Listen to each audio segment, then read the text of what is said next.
I had already packed her stuff in bin bags. I made it known she was trash.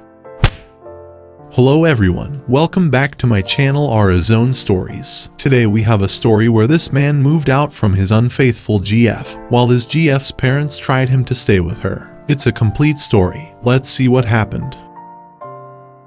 I am in shock right now. My relationship started to become strained after the birth of our first child. I found out during dinner with her parents. Her phone started going off like crazy. It was from her friends, and they knew. She left her phone at the table to grab her coat after all the waterworks. She was having bedroom activity with some dude called Andrew, and it started recently. Recent enough for me to doubt that the child she carries is even mine. I broke her phone when she tried to grab it from me. Her parents threatened to call the police on me. I left with my son. I don't want her in my life. I don't want her to be involved with my child's life. I am so angry right now. Edit. I want a relationship with my children and not her. I can't be a father long distance. Her boyfriend is brain dead. Her mother told me to have some sympathy. My life is ruined. Most users are assuming I am a US citizen. I am not. Once my contract is up, I will have to leave the United States. How on earth can I be a father if I can't even be with my children? I picked up the phone out of curiosity. I was assaulted when she tried to take it from me. Phone is still with me. I'm taking screenshots. I paid for it by credit card. My name on the contract. Okay, I'll get some therapy. Anger management or domestic violence. Same thing I guess. Waiting for her to return before I do anything. Need to video myself leaving my apartment untouched and in peace for my own safety. Seriously man, get a lawyer now. Keep yourself as far ahead on all legal moves that you make. Maybe there's a compromise allowing your son to visit for a while each year. Personally, I'd vote to have your son stay with the parent that doesn't deceive people by having bedroom activity with someone other than their partner. One slip up from you could mean she wins. Your son is now fully in her custody. You go back home alone. You get stuck with child support for your son and the child that isn't yours. You are a male and only in your mid-22s and in America's judicial system. I'll inform you of this much. I'm America. Even a 33-year-old white American man with a full-time, well-paying career, no debts and no criminal background will only has a small chance of winning total custody, even if the lawyer is pretty good. As I mentioned, if you become not cool to any level at any moment, it's very likely you will have zero chance at much anything turning out as a positive thing for you. Be calm, be patient, be thorough and stand your ground. As for her, I'm fine knowing that she would have the child of someone that she wasn't supposed to be with. Someone who if she had not slept with, wouldn't be pregnant by, and wouldn't have to tell that child a lie when asked about their father. And when the kid finally figures it out, or even if she eventually tells everything, she'll just be a bigger liar than before. I sincerely always wish any and everyone like this a very long life ahead. That way they can have plenty of quality interactions with my good friend Karma. So, I just spent Valentine's Day with my ex. We talked about how we were going to get through this as adults. I'm still hurt, resentful and unsympathetic to her plight. But hey, we have a kid. Yes, I am the father to my son. DNA test confirmed it. She wouldn't agree to a test for the baby until it was born. I'm trying to play good cop, bad cop here. I don't think she is on here, but legally speaking, I'm literally destroyed when it comes to custody. I can't go into the details. Her dad eventually collected my son. He wanted his mom and the phone was also returned. It only had a cracked screen. The phone isn't a massive issue. I might reveal why later, unlike my employment, residence and immigration status. However, I am advised to make a non-binding agreement with her on custody out of court if possible. The days after my predicament at dinner, I found myself constantly juggling my emotions whenever I met my ex, and drinking a lot lately. It's been a rough week with all the texts and calls. Firstly, when she came to collect the rest of her belongings, I had already packed her things in bin bags. I made it known she was trash. I got into an argument with her friends, and her male friends clearly intimidated me. Her girlfriend suggested I marry my ex and live separate lives. Where is she getting this advice from? I had to threaten to call the police because they wouldn't leave. All on video. A total crazy show. Secondly, she wouldn't budge on the fact that I was the father of both of her children. We agreed to a few private paternity tests on our son, and that tests would be carried out post-birth. Her attitude this entire time has always been remorseful. Maybe because she believes that I'm abandoning her, and the fact that Andrew is dead. Her life is not that good, but that's on her. Andrew was engaged, and from what I know, his family are not pleased with this little surprise. I can't say I pity her, although it is the worst way to get caught cheating. She explained her relationship with Andrew. I totally feel like a second string backup. She tried to tell me that she always loved me. However, it's over between us, and I don't love her anymore. Finally, Valentine's Day, the worst I have ever had. I had thought I would have been spending it alone or with a Tinder date.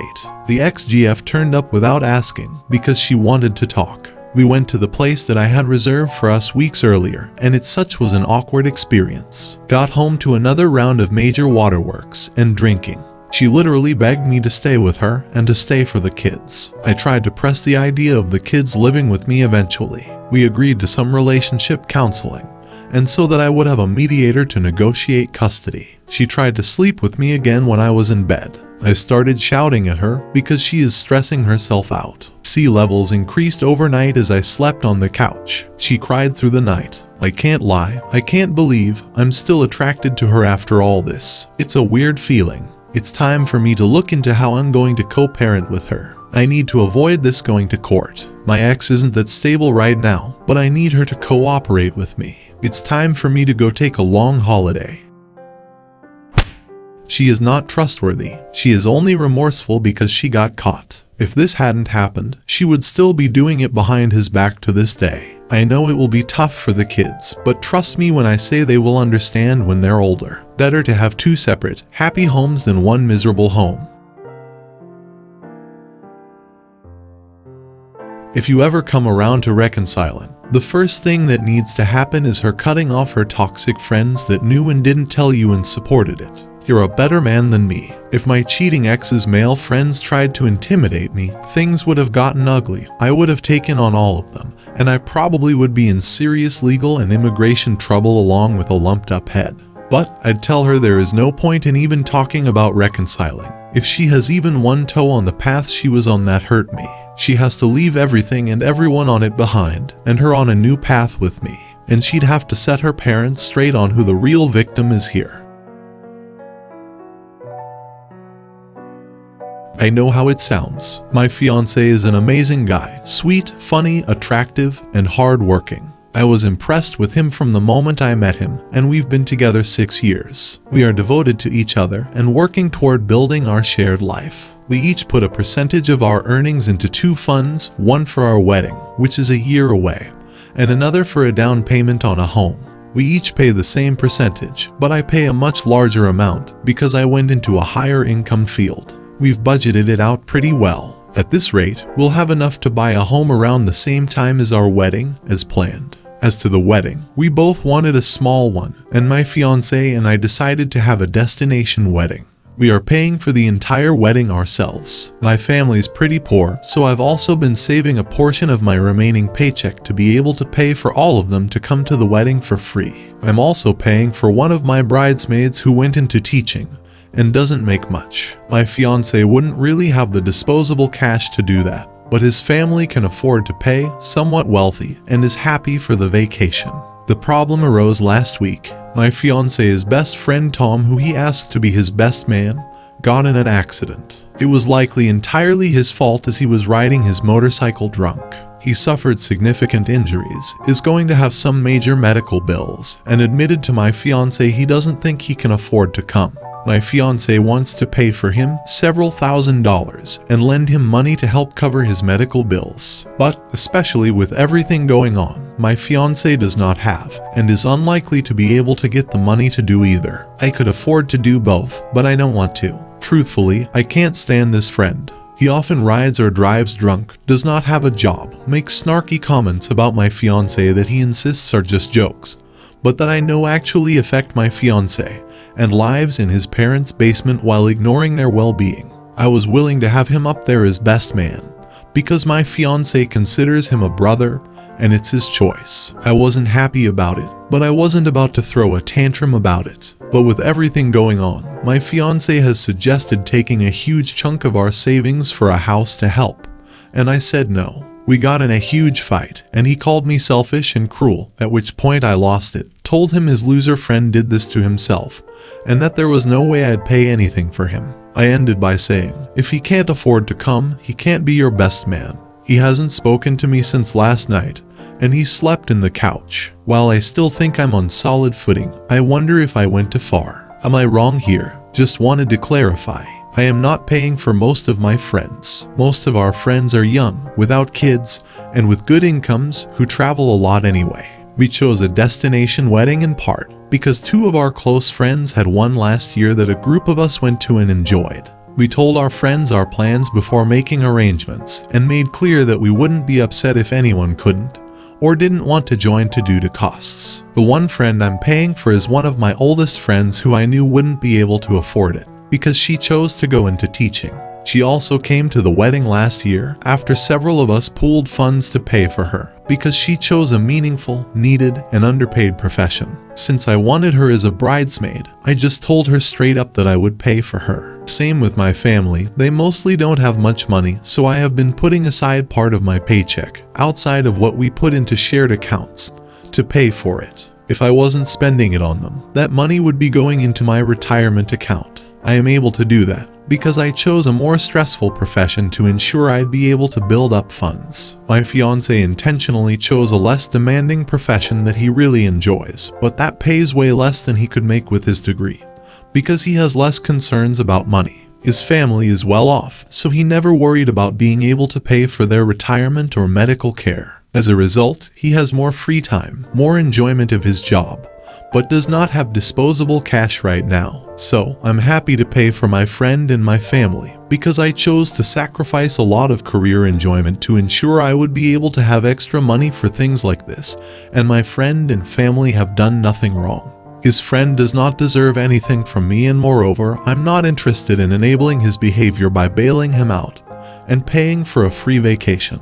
Edit. Thank you to everyone that's responded. I will try to work through all of those this evening. I just wanted to make an edit based on an issue a lot of people have brought up: our finances. To clarify, we have talked about everything, especially financial expectations, to make sure we're on the same page. My fiance's dad is a family law attorney, and as soon as it became clear we were in it for the long term, he sat us down, discussed with us the common pitfalls he saw that ended relationships, and gave us his advice to avoid them. His advice revolves largely around open communication and setting expectations and boundaries early, especially around money. So, when we each graduated, we talked about the career paths we wanted. My fiancé decided he'd rather take a lower paying job with normal hours, less stress, and more time outside of work. He wasn't worried about helping his parents out later in life because they are very well set up. He also wasn't worried that much about developing a big retirement account because he's very likely to inherit enough to survive on comfortably. I, on the other hand, likely will not have any inheritance and will want to provide for my parents' medical expenses and retirement as they get older. I also have a good amount of student loan debt. He doesn't, because his parents could afford to pay for it. And while we both really enjoy traveling, he'd be willing to cut back on it significantly to have an easier job year-round. I wouldn't want to burden him with those costs, the ones that I brought into the relationship, as I feel that would naturally cause resentment, especially if it meant he had to work a job he enjoyed less to help share the costs with me. So, I took a high-stress job that I don't enjoy, and that requires me to work longer hours, but that pays significantly more. We agreed we each should be able to make that choice, and decided a fair way to handle finances would be to create a joint account for common expenses: rent, bills, food, entertainment, work clothes. At his father's suggestion, we put in writing specifically what the fund could be used for, agreed that anything outside that list would need to be approved by both of us, and that if the account is dissolved, we each get back what we put in and we split any interest evenly. We each pay in 35% of our incomes. Because of the difference in our incomes, about 80% of the fund ultimately come from my income, which I think is reasonable. Because we're a team, we're building a life together, and the difficulties of my job invariably affect him too. We create other joint savings accounts as needed for new projects, each the same way, with a written agreement as to what they can be used for. We have one for the house, each pay 20% of our incomes, and one for the wedding, each pay 10%. I realize this system would not work for everyone, but it works for us, and I am definitely not financially hurting my fiancé.